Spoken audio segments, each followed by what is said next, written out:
If you're a fan of Jenny Frison or Something is Killing the Children, or a combination of both, this video is for you. Hello Comic Army, my name is Chris the Comic Vet. Hope this video finds you safe and well. Let's not really waste much time.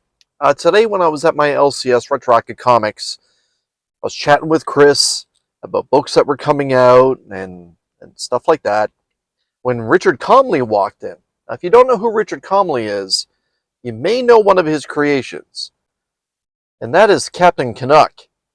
So yes, that little independent from Canada, the creator, Richard Comley, walked into Retroactive Comics today and was just chatting it up with Chris. So that's pretty cool. Not every day you get to see a creator walk into your LCS, but hey, there was Richard Comley. So let's take a look at my pull list. And as always, I start with the franchise. This is the Amazing Spider-Man issue 48. This is actually not a bad Romita Jr. cover. As you can see, Chasm is taking on Peter there. Looking forward to getting into this particular issue. Another Spider-Man title I'm looking forward to getting into is probably one that everyone this week has picked up. And that's the first appearance of Gwen Stacy in the Ultimate Universe. This is Ultimate Spider-Man issue number 4 from Jonathan Hickman. I gotta admit, I'm pretty excited about this book myself. So, this story is starting to get a little long. I mentioned that last time, but here we are again with another part of the Sabretooth War. This is part 8 for Wolverine 48. I don't know if I'm a fan of this cover, this Stretch Armstrong kind of cover, but here we are, torn between two creeds. But yeah, they are still throwing on this parental advisory, not for kids little decal on the cover. But yeah, Sabretooth War Part 8, Wolverine 48. Now, this doesn't necessarily happen this often anymore. And what I mean by that is a J. Scott Campbell normal variant cover. Usually they're exclusives to his own shop at this point, or ratios, but here we are with Daredevil 8, a J. Scott Campbell cover, almost said exclusive, but it's not exclusive. It's a variant. Or at least I think it's a variant.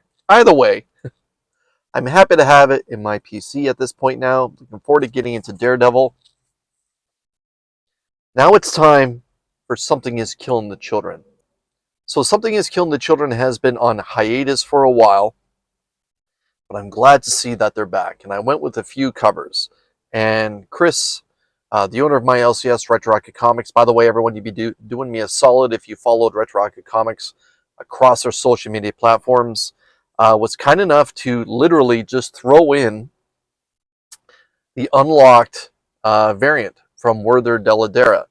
So this is the Virgin variant, FOC unlocked Virgin variant, featuring Erica on the cover there. Really excited to read this. Glad that Something is Killing the Children is back. I've often said it's probably my favorite independent and one of my favorite comic books, like across all publishers, Marvel, DC, Boom, IDW, Image. I just really enjoy Something is Killing the Children. I also picked up some more Something is Killing the Children covers. This incredible gold foil variant.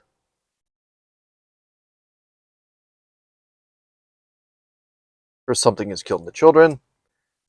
Love it. Love it. Now it's time for Cover of the Week. And Cover of the Week, as you could probably guess, belongs to Something is Killing the Children, issue 36.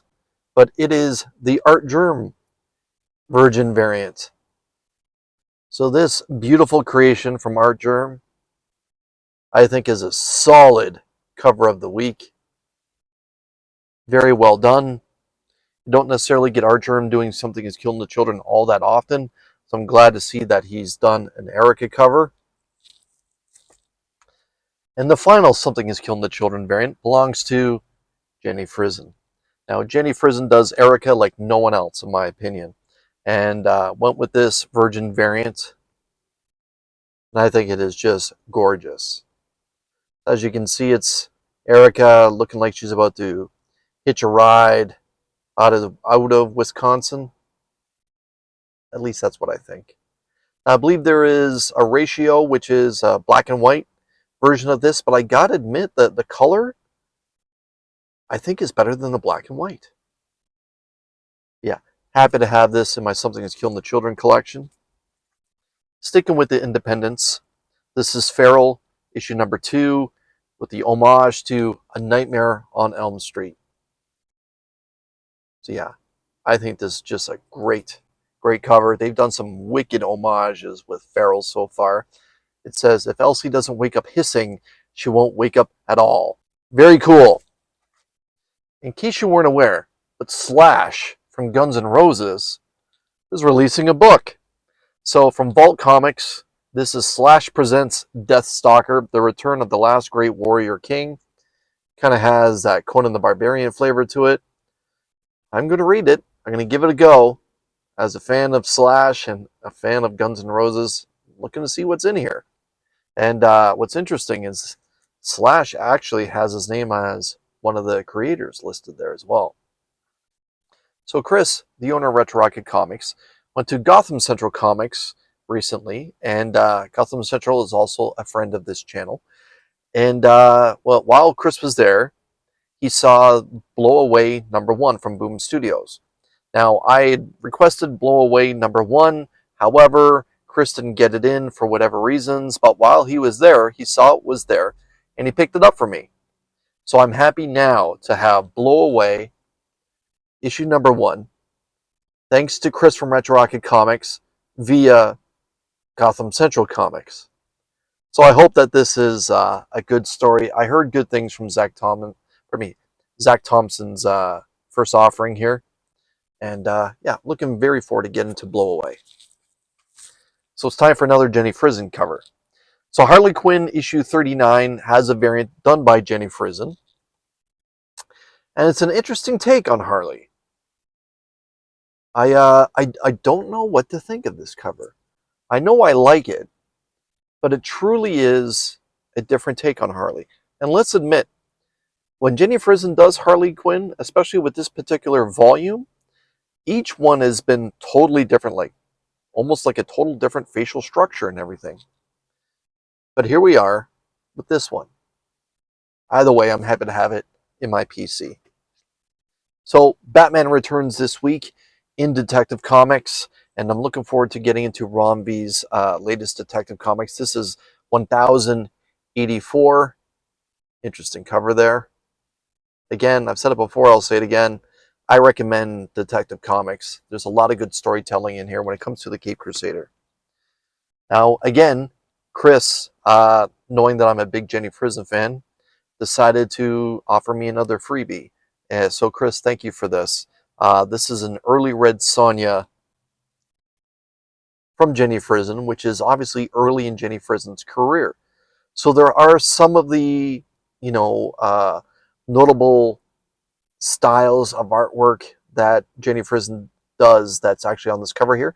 But the facial structures and the hair is a little bit different from what we normally see from later Frison offerings. But this is really cool. I got him in. Really, really cool. So Chris, thank you so much for putting this into my pull list. I appreciate it, my man. And the last book, as you could probably guess, is another Frison cover. So this is a wraparound cover from Distillery, but this is Spectrograph issue #1, this magazine-sized book. As you can see, we have a young lady here holding an umbrella. This is from the mind of James Tynan IV. I'm just going to pull the book out here. So like I said, you can see that it is a nice quality book, but it is a wraparound. So as you can see, there's the back of the umbrella and a hand reaching for that young girl. Spectrograph issue #1, the mind of James Tynan IV, Christian Ward. So yeah, issue #1, looking forward to reading this. I gotta admit, I don't know anything about the series, but it does present beautifully. So that's it, Comic Army. That's my pull list. Let me know. Do you agree with me by saying that Art Germ, Something Is Killing the Children cover, is cover of the week? Or would you have picked something different? Would it have been one of those Frison covers? Or possibly that Amazing Spider-Man cover with John Romita Jr. on the cover? Either way, please make sure that you hit that like button. Make sure you're subscribed. Leave that comment. And in case you weren't aware, there are now 2 tiers for you to become a member of the Comic Army by joining the channel membership. Thank you so much for your time today. Until we see you again, take care.